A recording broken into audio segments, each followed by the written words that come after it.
One of the things people say about going vegan or vegetarian or plant-based, well, actually anything, is I don't have any support.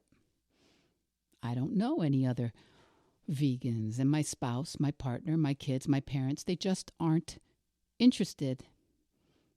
And because I'm a life coach and because it's my job, I say, so? Or sometimes I say, so what?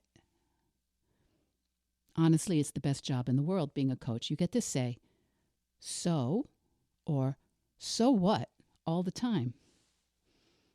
You want to limit or stop eating animals, but your friends/family/spouse/colleagues/significant other do not? So? Or they don't think it makes sense? So? Or those others don't want to help you? So what? Your friends will never, probably never dare to do what I will. Listen to you deeply, carefully, and then say, so? So what? Why is that even a problem? You're welcome. You think it's a problem that you can't be vegan if the people around you aren't interested in going vegan. And I'm not going to suggest that it's not a problem. I'm going to suggest that it's absolutely perfect.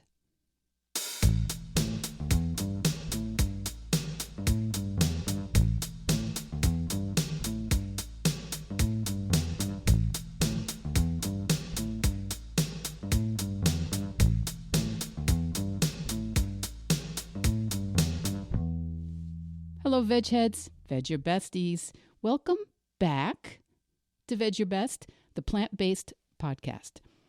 My name's Michele Olander. I'm a certified life coach, a practicing vegan, and I'm here every week encouraging you to eat more plants and challenge yourself to an impossible goal no matter what anyone else thinks or says or does. Episode 67. They aren't vegan? So what? Hi, Veg Heads.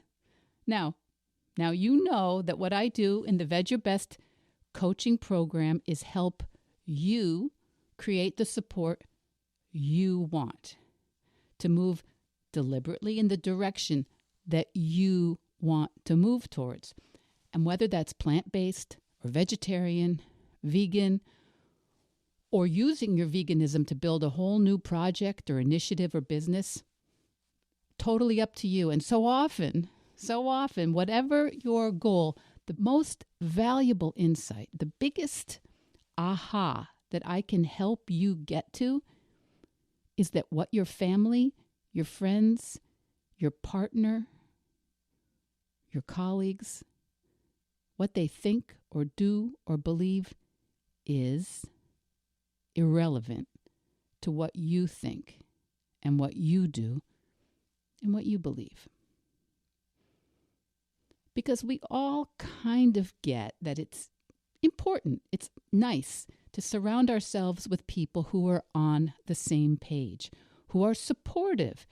And yeah, it's undoubtedly super.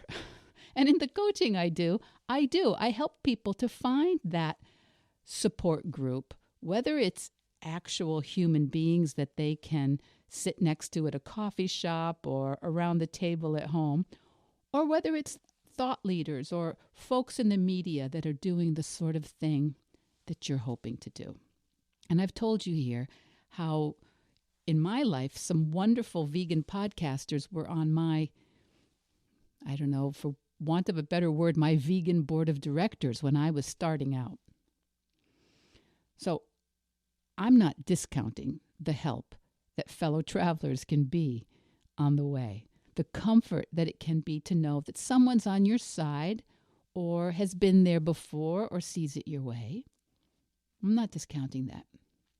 But thinking that you need others to support your choices Well, it's just not true. And it's not where the truest expansion of your self-actualization lies. It's not where your real power lies. And it's why so many people say to me that going vegan was literally life-changing. Because in going vegan, you actually get to do what so many people around you will tell you is impossible. Most of us are not surrounded by vegans. Most of us right now are not basking in an environment of neighbors and coworkers that want us, that are dying for us to draw attention to the billions of dollars spent to try and hide the actual impact of industrial animal farming, or its brutality, or its negative impact on our planet and our health. We just are not likely, most of us, to have a large personal support system as vegans. Here I am, a vegan, and the focus of my daily life is to support people in their efforts to limit or eliminate the consumption of animal products. And I myself do not have any personal, face-to-face vegan friends or family. So, if you're thinking that not having people around you who want to make the same choices is a problem, and I would say most of us do think that in the beginning especially, today, here, I want to suggest to you, I want to offer to you that not only is it not a problem, it's absolutely perfect. Perfect. It's what will make you vegging your best for your reasons, for your evolution, for your purposes. It will make it absolutely life-changing. You know, it's probably going to be a while before the rest of the world catches on to this. It may be some time before the people that we love most in the world, well, before they really start to get conscious about what's happening to animals, or what's happening to our planet, or what's happening to our health, and how simply we can opt out of it day by day, choice by choice, purchase by purchase. It might take a bit. So, you could ask yourself, do you only want to start when everyone else says they're in? Do you want to wait until no one is going to deliberately eat a big, mocking mouthful of meat in front of you and say, bacon? Do you want to wait until no one even inadvertently could serve you maybe vegetable soup that was made with meat stock because they're just not keyed in? Do you want to hand off what vegan choices you can realistically start practicing today? Do you want to give up on those? Because, well, for any number of reasons. I have a client whose parents think that the Bible authorizes us to eat animals. Or maybe you have a brother-in-law who's a healthcare provider who's telling you cow milk is the perfect protein. We don't necessarily have to wait for them to see it the same way. The fact, and I would say that this is probably a fact for most of us, the fact that most people are not vegan or vegetarian, and that most of them have little or no comprehension of why you would stop eating or using animal products, that fact is what makes beginning a vegan practice so life-changing, so rewarding, so life-expanding. You know, everyone inside the Vedge Your Best coaching program comes with different goals. There is no one way to do this. And each of my coaching clients has his or her own path. But for most of us, at essence, it means leaning into and strengthening the authority that we do have, the power that we do have, and the agency that we do have. Too many of us think that if we want to change something or stop something or start something, that we can't be around people who aren't also changing that thing, who aren't also stopping that thing or starting that thing. Yeah, and is it great to have a buddy? Of course. Absolutely. Yes.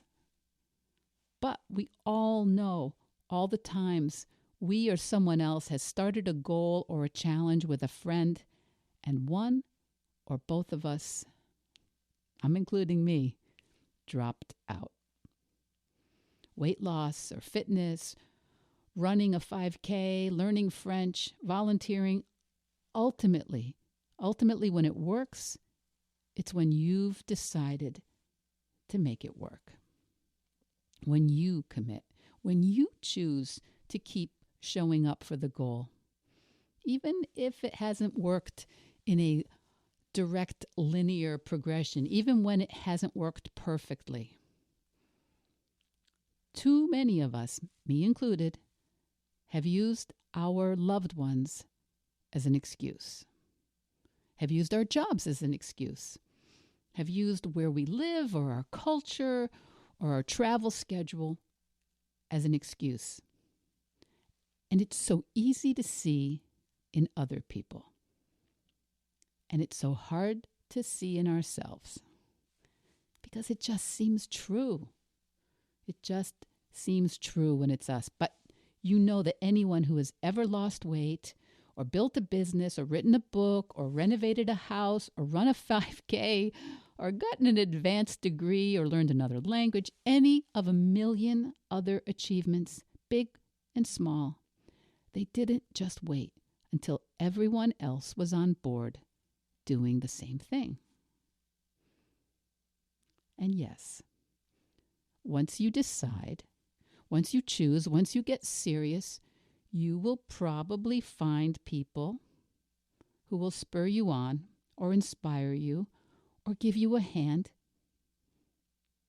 But the truth is, no matter how hard you try, you will never,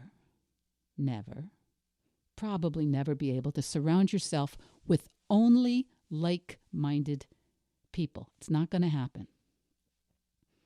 And thinking that you can't do what you want until you have a lot of like-minded people around you, it's not only unhelpful, it's actually not true. You can begin to stop eating animal products, even if no one else does. Just like you can stop drinking Diet Coke, even if no one else does. You can write a book, even if no one else does. You can begin a practice of flossing your teeth or exercising, reading, meditating, scripture reading, yoga, volunteering in the community, giving blood, picking up roadside trash, voting, all of it. You can do any of it without anyone else doing the same thing. And I will go one level further. Very often, and remember, when I say very often, I usually mean always. Very often, when we are thinking that we don't have sufficient support for something, it's just we ourselves are the ones not supporting ourselves. We are the ones letting ourselves down. Being around a lot of people who eat animal products at every single meal is not a problem, because virtually every single vegan I know is. And virtually every vegan I know began by thinking that it was a problem, or that it would be a problem living with people who don't eat or live the same way. Remember the model? The think, feel, act cycle? When we think, I can't stop eating meat because my spouse isn't on board.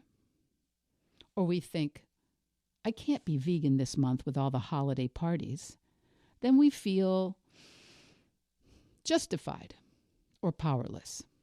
And we notice all the reasons why it's too hard or impossible or annoying to choose plant-based foods or not buy animal products. And the result is we ourselves make it too hard. We ourselves make it impossible. Those other people, they were just doing what they want. What if you thought, for example, I'm always blaming my spouse, but I could still eat more vegan this month? What feeling would that thought elicit in you? Maybe you would be on the lookout for ways you could have a vegan choice on hand or cut back on animal products. And the result would then be you learning to support yourself. The think, feel, act cycle, many of us already can see that our thoughts are disempowering us, distracting us from what we can do, from what we can choose, and focusing our attention on where we are powerless. Our thoughts are always there, always at work, directing us in the way we show up, the way we feel about our situations. And most of us do this completely unconsciously. Most of us never even question them. And most of our friends and loved ones will validate those thoughts. When we say, I want to eat more vegetables and fruits, but the kids and spouse only want beef and cheese, the people who love us will say, oh, I know, it's so hard. I don't even know how you could do it.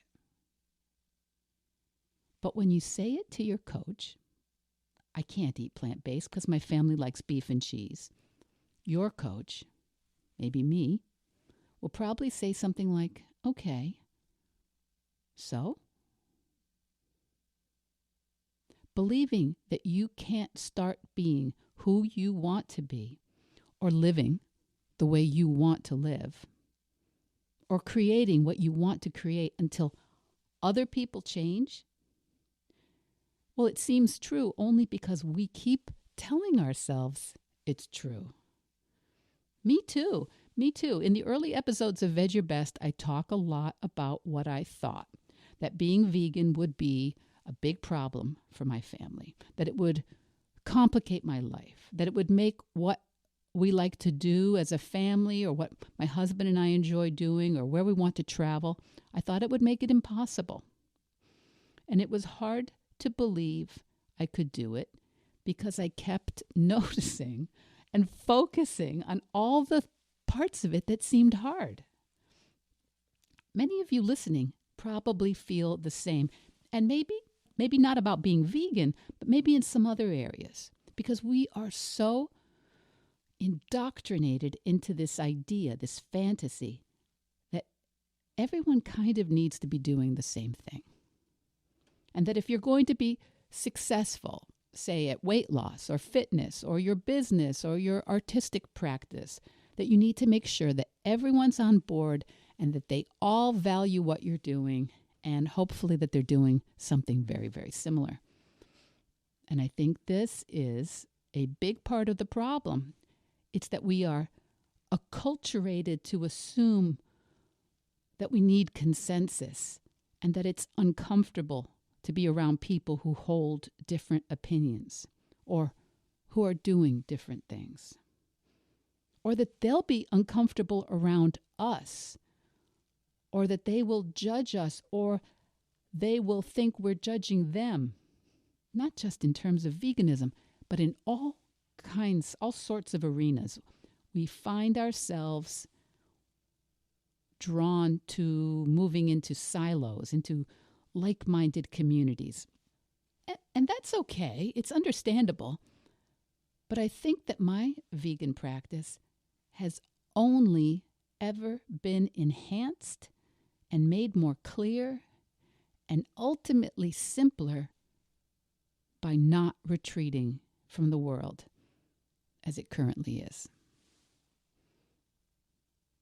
We think it will be more efficient and simpler and easier and more fun to just be surrounded by people who do it all the same way all the time, who value what we value and in the same degree. And that just isn't how we learn and evolve and challenge ourselves and challenge our own critical thinking. We don't get smarter and more compassionate and more nuanced or more observant by being in a completely homogeneous environment. And I truly think that those of us who are surrounded by people who are not making the same choices that we want, I think we're actually able to grow and evolve and gain even greater power because of that pushback. Because without doing that work to notice, to see why it would seem easier or less problematic to do what everyone else is doing, to keep eating meat and dairy and eggs and fish like the others around you, unless you've spent some time there, you also don't get the exercise of seeing how many choices you do have and what it takes to exercise those choices. I've been both places. I know. I have believed that I didn't have a choice. I believed that I couldn't. And bit by bit, I started to look for evidence that it might be possible to limit and eliminate the consumption of animal products.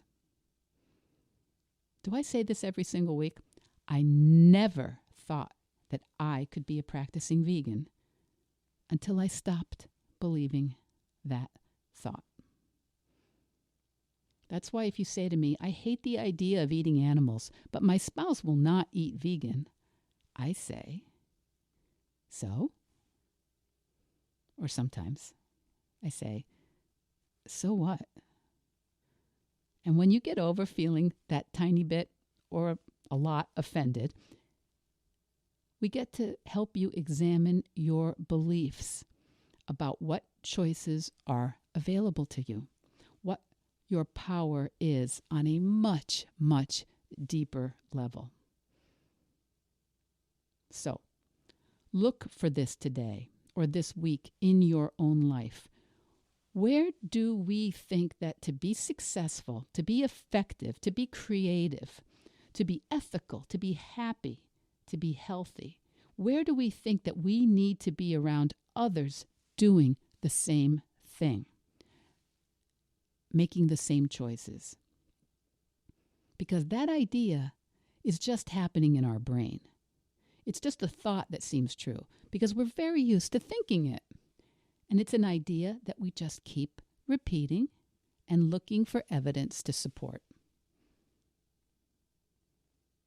So I'm suggesting that instead of trying to gather support for that plan, that idea, or sell anyone or everyone on your idea, maybe take a look at the people around you and love them and notice what they're doing or not doing and say, so what? Because if you think they need to change first, there's probably not going to be too much change. And in their defense, it's not that fun to be around someone who's just starting a new plan and insisting that all of them start the new plan with them. If it's to be, it's up to me. Who said that? I think it was in Girl Scouts in the 60s. I don't remember. It probably goes way back and I haven't looked it up. If it's to be, it's up to me. Coaching really works. Message me or email me or book yourself into my calendar to see how coaching could help you show up the way you want to first. Vedge Your Best podcast production, music, and editing by Charlie Weinshank. Thanks, Charlie. Before you go, it would mean so much to me and the Vedge Your Best team if you would hit subscribe, leave us a 5-star review, or share with someone you think might be interested. Something about algorithms, it helps bump us up a little in the rankings, and that's the best way to help others find the podcast and for us to find our audience.